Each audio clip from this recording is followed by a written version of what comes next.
Hey, assalamualaikum warahmatullahi wabarakatuh. Perkenalkan, nama saya Dadang Ramdhani. Di sini kami dari kelompok 5 untuk pengumpulan tugas audit pajak kelas D. Di sini kami kelompok 5 akan memaparkan tentang kasus penggelapan pajak oleh PT Asian Agri Group. Di kelompok 5 kami bersama Ibu Rimayani, Ibu Tris, Ibu Nuwaila, Ibu Mia, Ibu Ati, Ibu Oma, dan kita. Oke, tidak berlama-lama, kita akan segera memaparkan kasus dari penggelapan pajak oleh PT Asian Agri Group.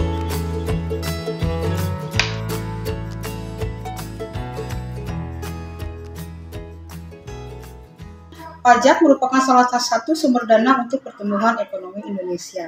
Penggelapan pajak tidak hanya berdampak secara finansial, tetapi juga memiliki konsekuensi mendalam terhadap struktur sosial dan kepercayaan masyarakat terhadap pemerintah dan sistem perpajakan. Untuk mengatasi dampak negatif penggelapan pajak, diperlukan langkah-langkah konkret seperti reformasi perpajakan, kemudian pemberlakuan sanksi yang tegas, dan upaya edukasi masyarakat, penegasan hukum, dan penegasan yang tegas yang juga penting agar kasus penggelapan pajak dapat ditangani secara adil dan transparan. Terima kasih. Di dalam permasalahan kasus penggelapan pajak PT Asia Agri Group, di sini kami akan membahas yang telah diidentifikasikan sebagai berikut. Yang ke-1, siapakah yang memiliki dari PT Asia Agri Group itu? Kedua, berapa jumlah kerugian negara yang diderita akibat dari penggelapan pajak yang dilakukan oleh PT Asia Agri Group?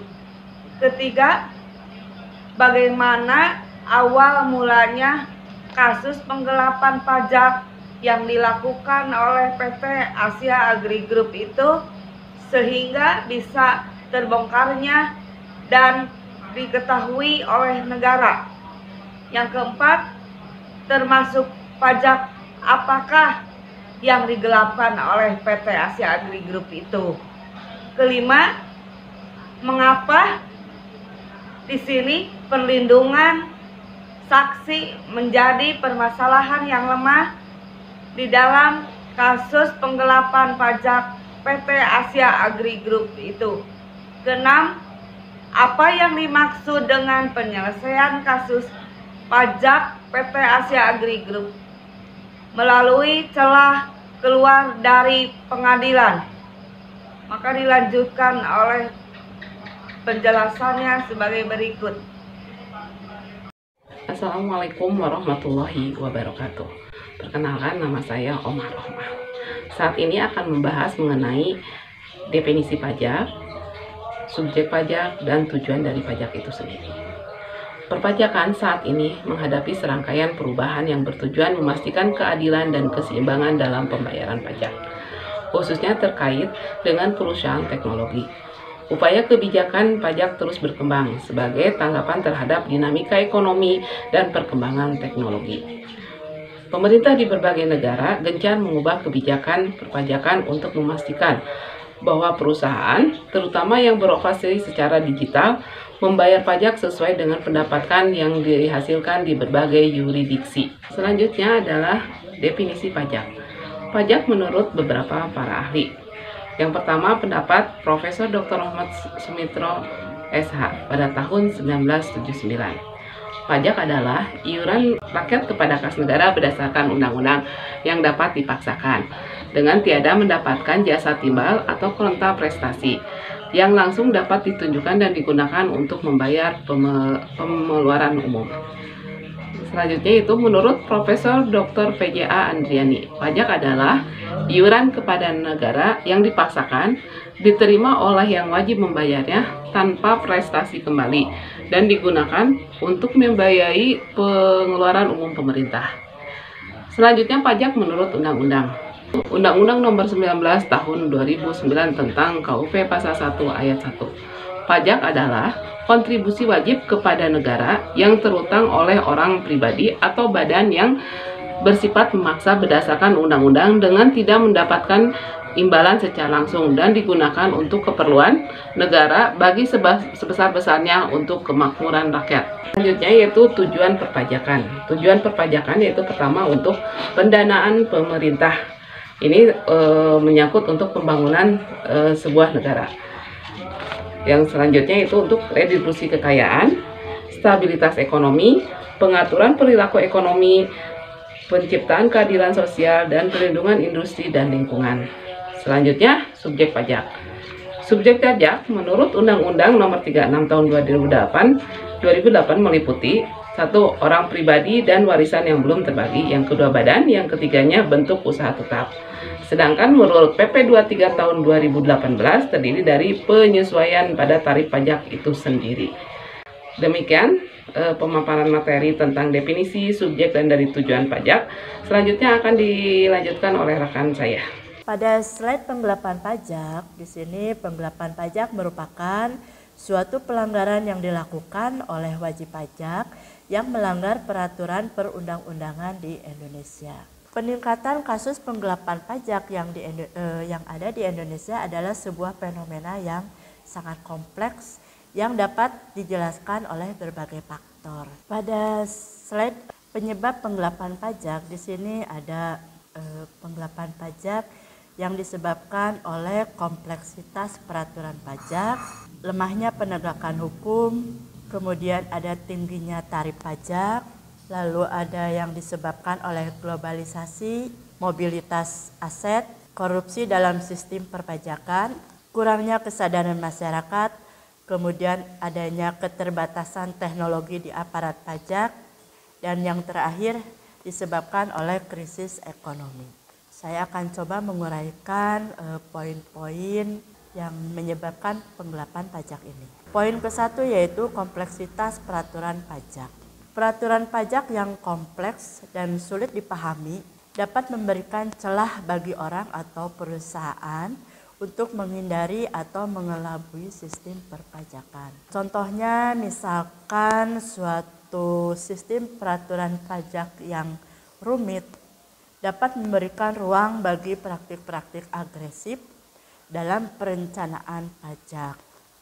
Di sini sebuah perusahaan mungkin akan memanfaatkan celah atau ketidakjelasan dalam aturan tersebut untuk mengoptimalkan struktur perpajakannya dengan mengalihkan keuntungan ke yurisdiksi dengan pajak yang lebih rendah. Kemudian ada lemahnya penegakan hukum. Ketidakmampuan atau ketidakberdayaan aparat penegak hukum dalam mengawasi dan memberlakukan aturan pajak dapat mendorong orang untuk melakukan pelanggaran tanpa takut dengan adanya sanksi. Poin ketiga yaitu tingginya tarif pajak.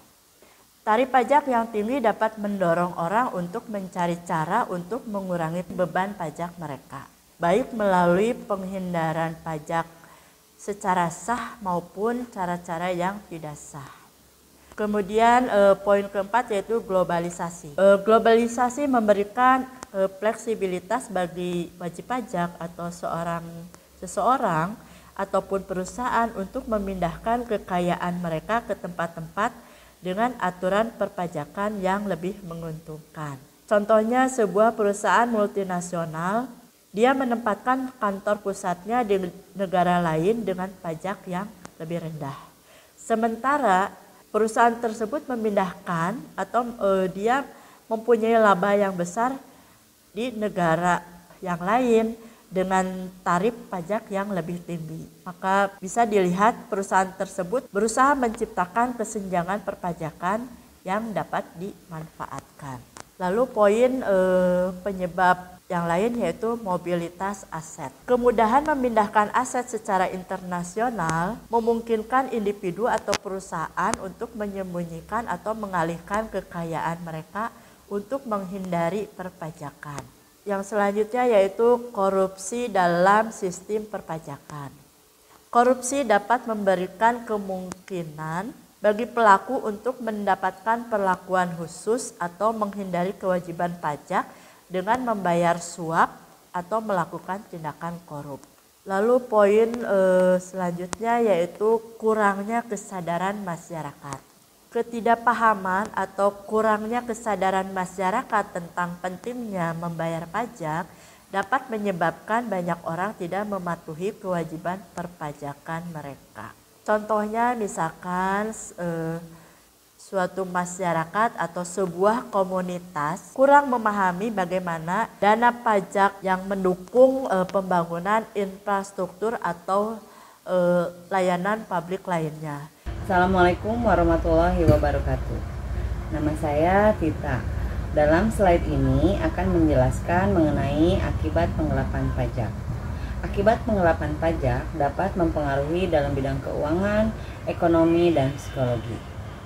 Dalam bidang keuangan, penggelapan pajak merupakan pos kerugian bagi kas negara karena dapat menyebabkan ketidakseimbangan antara anggaran dan konsekuensi lainnya seperti kenaikan tarif pajak dan keadaan inflasi.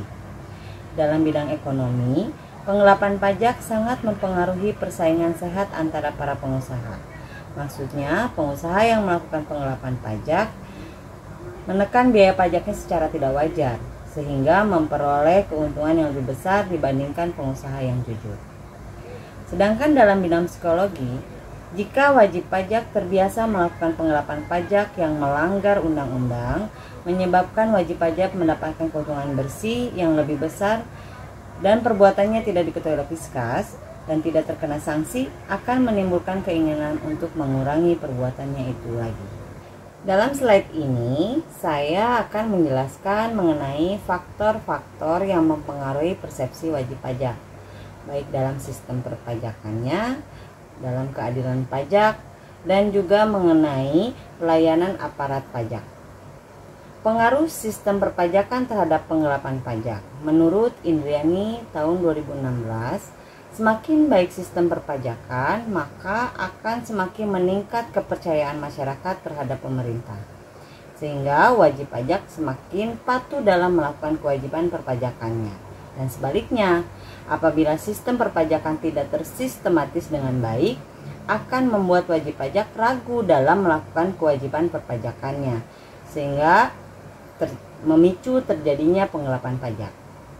Hubungan antara sistem perpajakan dengan penggelapan pajak adalah semakin baik sistem perpajakan, maka tindakan penggelapan pajak yang dilakukan oleh wajib pajak juga akan menurun. Pengaruh keadilan pajak terhadap penggelapan pajak. Pengertiannya menurut Waluyo pada tahun 2011 adalah kondisi di mana beban pajak yang dikenakan kepada wajib pajak seharusnya sebanding dengan kemampuan wajib pajak tersebut untuk membayar pajak terutangnya atau ability to pay dan sesuai dengan manfaat yang diterima. Apabila wajib pajak merasakan suatu ketidakadilan pajak, maka wajib pajak akan termotivasi untuk melakukan penggelapan pajak. Sebaliknya, apabila wajib pajak sudah merasakan keadilan dalam hal pemungutan pajak, maka wajib pajak akan tidak termotivasi untuk melakukan penggelapan pajak. Sedangkan dalam pengaruh pelayanan aparat pajak terhadap penggelapan pajak. Pajak merupakan suatu pendapatan yang menjadi roda perekonomian negara serta membantu keberlangsungan pemerintah. Untuk itu, pemerintah harus membentuk dan melimpahkan wewenang tersebut kepada Fiskas atau sering disebut juga aparatur pajak atau pejabat pajak. Menurut Fidel pada tahun 2010, pelayanan aparat perpajakan Fiskas adalah cara petugas pajak melayani, membantu, mengurus, atau menyiapkan keperluan yang dibutuhkan perpajakan yang akan dilakukan Dirjen Pajak, mulai dari sarana prasarananya hingga kepada modernisasi dari petugas pajak itu sendiri. Joto Purnomo dan mengutip tahun 2013, pelayanan dalam sektor pajak dapat diartikan sebagai pelayanan yang diberikan kepada wajib pajak oleh Direktorat Jenderal Pajak untuk membantu wajib pajak dalam memenuhi kewajiban perpajakannya. Sehingga pelayanan yang baik dapat mengatasi tindakan kecurangan. dalam perpajakan. Dengan demikian, hubungan antara pelayanan aparat pajak dengan penggelapan pajak adalah semakin baik dan semakin bagus pelayanan yang diberikan kepada wajib pajak, maka semakin rendah tindakan penggelapan pajak yang akan dilakukan oleh wajib pajak. Untuk selanjutnya, untuk slide selanjutnya akan dijelaskan oleh rekan saya. Terima kasih. Assalamualaikum warahmatullahi wabarakatuh. Di sini selanjutnya saya akan menjelaskan mengenai kasus penggelapan pajak oleh PT ASEAN Agri Group. Di PT ASEAN Agri Group sebagai bagian dari grup Raja Garuda Mas memiliki 2.000 hektar lahan di berbagai negara Asia, menjadi salah satu produsen minyak kelapa sawit terbesar di Asia Tenggara. Terungkapnya dugaan penggelapan pajak dimulai dari aksi Vincentinus Amin Sutanto yang membobol berangkas PT ASEAN Group tersebut di Bank Fortis Singapura. Pelarian Vincent ini kerjasamanya dengan wartawan Tempo membawa mentah ke perusahaan afiliasi luar negeri di bawah harga pasar, merugikan negara hingga 1,3 triliun, yang dimana KPK menindaklanjuti menetapkan 8 tersangka termasuk pengurus dan direktur PT tersebut. Untuk selanjutnya saya akan membahas tentang penyelesaiannya. Dalam penyelesaiannya masih menimbulkan pertanyaan dikarenakan penyelesaian kasus ini bisa dilakukan di luar pengadilan. Meskipun undang-undang mengancam pelaku tindak pidana perpajakan dengan pidana penjara dan denda, ada celah hukum seperti pasal 44B Undang-Undang Nomor 28/2007 yang memungkinkan penyelesaian di luar sidang dengan membayar pajak dan denda. Ketidakpastian hukum ini menciptakan ketidakadilan, terutama jika dibandingkan dengan penanganan kasus kriminal biasa. Selain itu, kasus penggelapan pajak juga dapat berkembang menjadi kasus pencucian uang, mengingat modus operandi yang digunakan oleh PT AAG dalam mengalirkan laba ke luar negeri dan melibatkan perusahaan fiktif. Meskipun kasus ini berpotensi berujung di pengadilan, argumen untuk menyelesaikan di luar sidang juga muncul dengan alasan percepatan proses dan manfaat langsung bagi negara. Sementara beberapa pihak mendukung penyelesaian di luar pengadilan. Hal ini menimbulkan kekhawatiran akan keadilan dan transparansi. Rangkuman ini mencerminkan kompleksitas isu penyelesaian kasus pajak di Indonesia, termasuk pertimbangan hukum dan keuangan yang melibatkan pihak-pihak terkait seperti Menteri Keuangan dan Jaksa Agung. Mungkin itu pemaparan dari kelompok 5 tentang kasus dari PT ASEAN Agri Group. Kita bisa menarik kesimpulan bahwa dari kasus tersebut merupakan cermin sempurna bagi penegak hukum kita.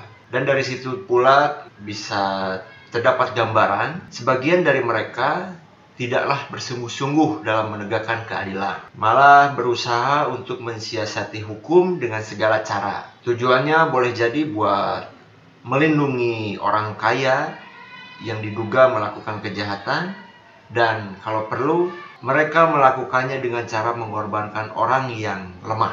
Dari persepsi itu muncul setelah petugas kepolisian dari daerah Metro Jaya bersentuhan langsung dengan kasus dugaan penggelapan pajak yang dilakukan oleh PT ASEAN Agri Group. Perusahaan tersebut yaitu milik seseorang Taipan yang super kaya yang bernama Sukanto Tanoto. Cukup sekian pemaparan dari kelompok 5. Terima kasih. Wassalamualaikum warahmatullahi wabarakatuh.